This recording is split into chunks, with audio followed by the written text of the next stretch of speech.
Hello and welcome to my channel. My name is Ashley and today I wanted to do a quick little video on how I became a substitute teacher. I live in Texas, so hopefully this applies to everybody that lives in Texas.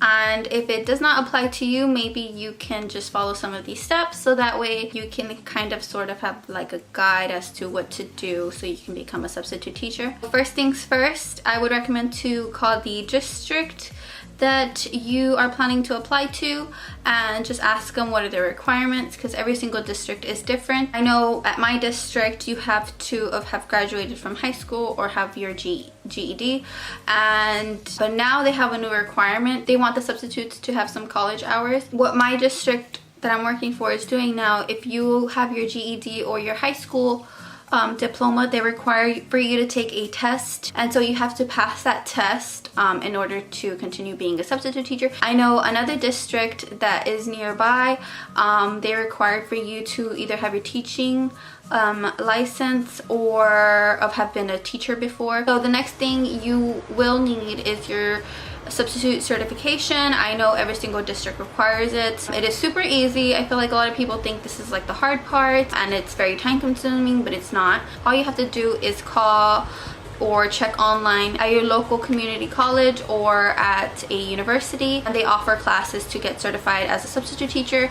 They're anywhere between $60. I know I paid $60 for the class, and it's super fast. You can either do a 2-day class or a 1-day class. It's about, I think, 4 hours a day. I'm not sure. I can't remember. It was a while back. So then you take the class, and the class is either 1 day or 2 days. I chose the 2-day, and what we did is we would go in for a couple of hours, and there was just a experienced substitute teacher or a teacher who has worked as being a substitute teacher, and they would just explain to us like the rules, what to do if an emergency happens, and pretty much all the basics to what being a substitute teacher is. After you take those hours or those classes, they require for you to go to an actual elementary school or high school or middle school to get some hours. And I went to the university here and I took the class with them, and after I took the class they gave me a sheet of paper, and I had to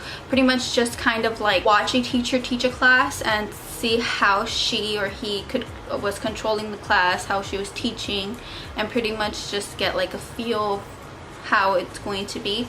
And so you have to do that. You could do it real quick. You could do, I think we had to do 4 hours, and you can go in early in the morning. I recommend going early in the morning because if you go around noon, they're going to tell you no, because they pretty much want to get it over with in the morning. Sometimes they require for you to call ahead of time, so if you are going to do those hours, I would call ahead of time to the elementary, middle school or high school, and then just ask them. Maybe you have to set an appointment or something. So then you get your hours, the teacher has to sign it, you submit it, and then once you submit it, then they give you your certification paper. I've heard to not lose your certification paper. Make sure you put it away somewhere safe, because once you lose it they will charge you to replace it. I don't remember how much they said.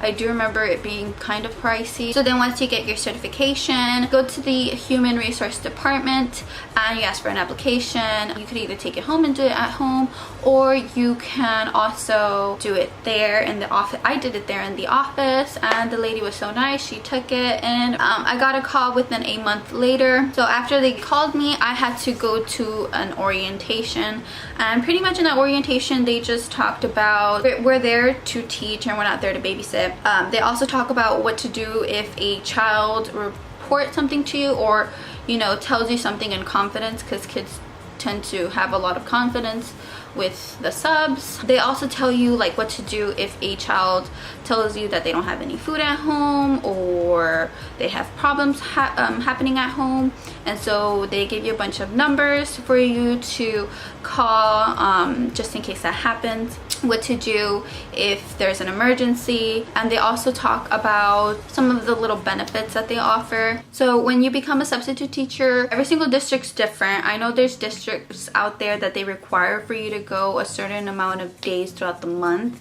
but the district that I work for, I can go whenever I want. I could go in once a month, I could go in every day. So it all just depends.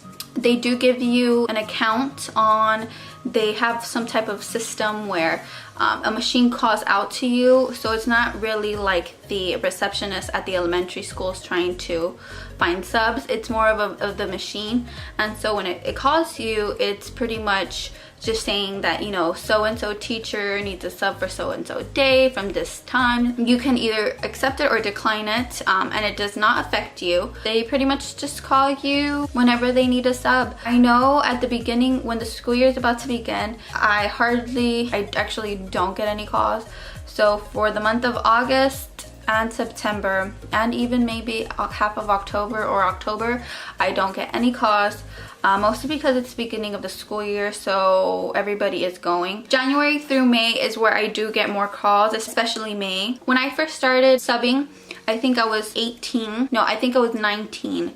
And certain districts for you to teach at a middle school or high school require you to be a certain age. So like, since I was 19 when I applied to be a sub, I was not allowed to work, and I'm still not allowed to work at middle school or high school. I'm only allowed to work at their elementary schools, so it has to be 5 years after you graduate. So in that case, I'm not going to be able to sub for middle school and high school till I'm 23. That's when I am allowed to sub for middle school and high school.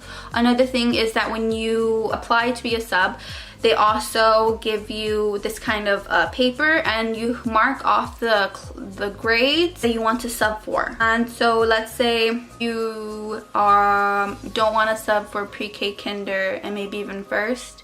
You don't have to sign up for those classes. So then you're only going to be getting calls for second, third, fourth, fifth if you're subbing for just elementary like me. I did everything. I'm doing everything, so I can sub for pre-K, 5th grade. They also have bilingual, so you can do bilingual. You can also choose not to do bilingual, but you will get more calls if you do bilingual. But I mean, there are students who do need your help and who do need to translate certain words, and they need you to read to them passages and questions in Spanish, and pretty much just you need to be translating throughout the whole class. And so if you're not really good at Spanish, I do not recommend that, because you will have trouble, but there's other kids in there that can help you. Okay, so that is it for this video. I hope this video helps some of you guys out. If you are going to become a substitute teacher, I highly recommend it because of the flexibility I love it. I am going to school and I work, so it is kind of good in the sense that I can choose my days to go into work. So if I have an exam coming up, I don't have to go to work if I just need the extra time to study. So I highly recommend it, especially for college students. So yeah, if you like this video, please give it a thumbs up, subscribe. If you have any more questions on just general substituting stuff, or just want some more information, you could just comment down below and I'll help you guys out. If you like this video, please give it a thumbs up, subscribe, and I will see you guys in my next video.